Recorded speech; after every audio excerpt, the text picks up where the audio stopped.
ভালো পুরুষ সবচেয়ে ভালো মানুষ হলেন ওই ব্যক্তিরা যাদের পরিবার, যাদের স্ত্রীর কাছে তারা ভালো, অর্থাৎ স্ত্রী মন থেকে সাক্ষ্য দেয় যে আমার সাহেব, আমার স্বামী, আমার ঘরওয়ালা, আমার বাড়িওয়ালা, আমার জীবন সঙ্গী, এই লোকটা অমায়িক মানুষ, লোকটা আসলে ভালো মানুষ।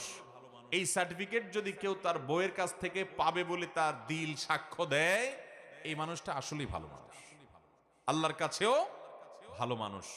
নবী করিম সাল্লাল্লাহু আলাইহি সাল্লাম এই হাদিস বলার পর বলেছেন, ওয়া আনা খায়রুকুম লি আহলি, তোমাদের মধ্যে বউয়ের কাছে কে কে ভালো আছো আমি জানি না, তবে তোমাদের মধ্যে আমার পরিবারের কাছে আমি সবচেয়ে ভালো। অর্থাৎ আমার পরিবারের সবাই, প্রত্যেক স্ত্রী নবী সাল্লাল্লাহু আলাইহি সাল্লামকে ভালো জানতেন, শ্রদ্ধা করতেন, তার ব্যাপারে কোনো অভিযোগ অনুযোগ ছিল না। কারণ তিনি কখনো স্ত্রীদেরকে আঘাত করে কথা বলতেন না, তাদেরকে আক্রমণ করে কথা বলতেন না, গালিগালাজ তুচ্ছতাচ্ছিল্য করার তো প্রশ্নই ওঠে না, জুলুম করার তো প্রশ্নই ওঠে না। তিনি